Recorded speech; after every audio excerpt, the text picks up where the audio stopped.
Halo semuanya, Assalamualaikum warahmatullahi wabarakatuh. Perkenalkan, nama saya Husna Fatia dengan NIM 0103232022 dari jurusan Pengembangan Masyarakat Islam Fakultas Dakwah dan Komunikasi. Di sini saya akan menjelaskan secara singkat mengenai metode dakwah. Jadi yang pertama itu ada pengertian metode dan metodologi dakwah. Apa sih metode itu? Metode dakwah adalah cara atau jalan untuk menyampaikan materi dakwah dalam Islam kepada penerima dakwah untuk mencapai hasil sesuai dengan tujuan dakwah Islam.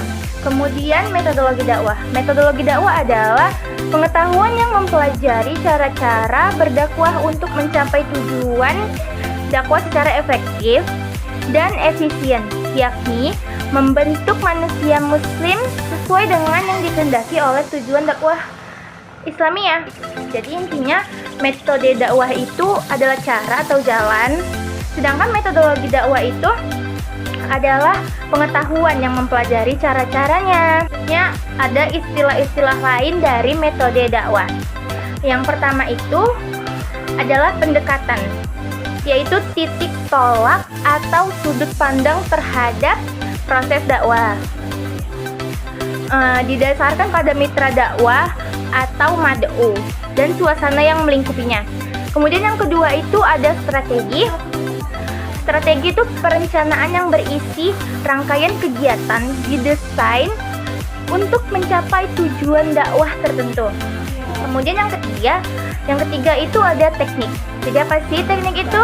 Teman-teman, teknik adalah cara yang dilakukan seseorang dalam rangka mengimplementasikan atau menerapkan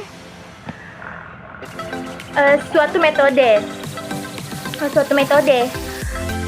Teknik berisi langkah-langkah yang diterapkan dalam membuat metode lebih berfungsi. Kemudian istilah lain yang terakhir itu ada taktik. Apa sih taktik itu? Taktik adalah gaya seseorang dalam melaksanakan suatu teknik atau metode tertentu. Teknik itu sifatnya individual ya teman-teman, sehingga masing-masing pendakwah memiliki taktik yang berbeda dalam menggunakan teknik yang sama. Kemudian materi selanjutnya itu adalah yang C.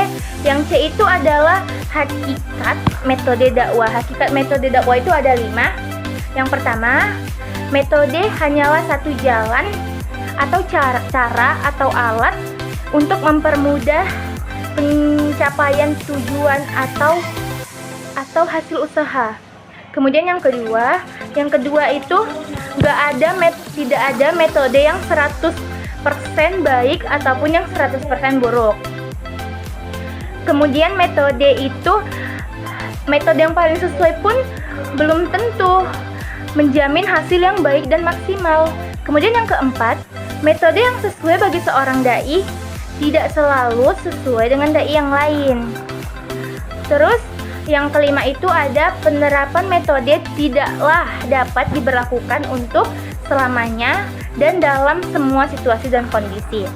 Dan D, yaitu sumber metode dakwah. Sumber metode dakwah ini ada 5. Yang pertama adalah Al-Quranul Karim. Di dalam Al-Quran banyak terdapat ayat-ayat tentang kisah para rasul dalam menghadapi umatnya, yang itu merupakan bagian dari proses dakwah untuk menyebarkan agama Islam.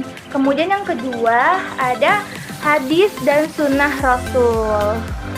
Dalam sunnah Rasul banyak ditemukan hadis-hadis yang berkaitan dengan dakwah serta metodenya.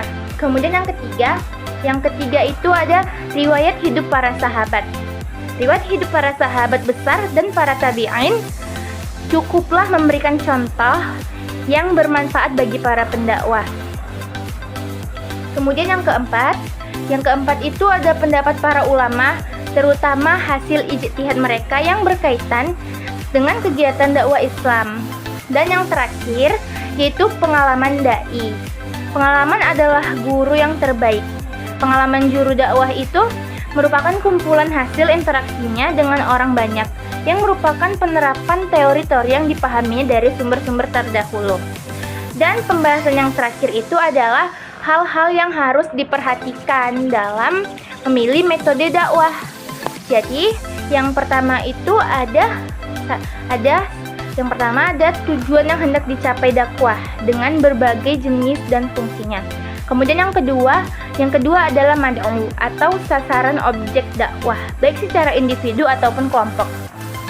Kemudian yang ketiga itu adalah situasi dan kondisi yang beraneka ragam berkenaan dengan kehidupan mad'u atau sasaran dakwah. Kemudian yang keempat itu ada media, sarana dan fasilitas pendukung yang tersedia dan memungkinkan untuk diadakan. Kemudian yang kelima yaitu materi atau pesan dakwah yang akan disampaikan. Dan yang terakhir, kepribadian dan kemampuan dai dalam menerapkan metode dakwah.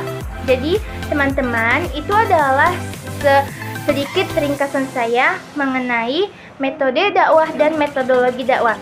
Semoga teman-teman dapat memahami dan juga bermanfaat serta menambah pengetahuan teman-teman sekalian. Sekian, wassalamualaikum warahmatullahi wabarakatuh.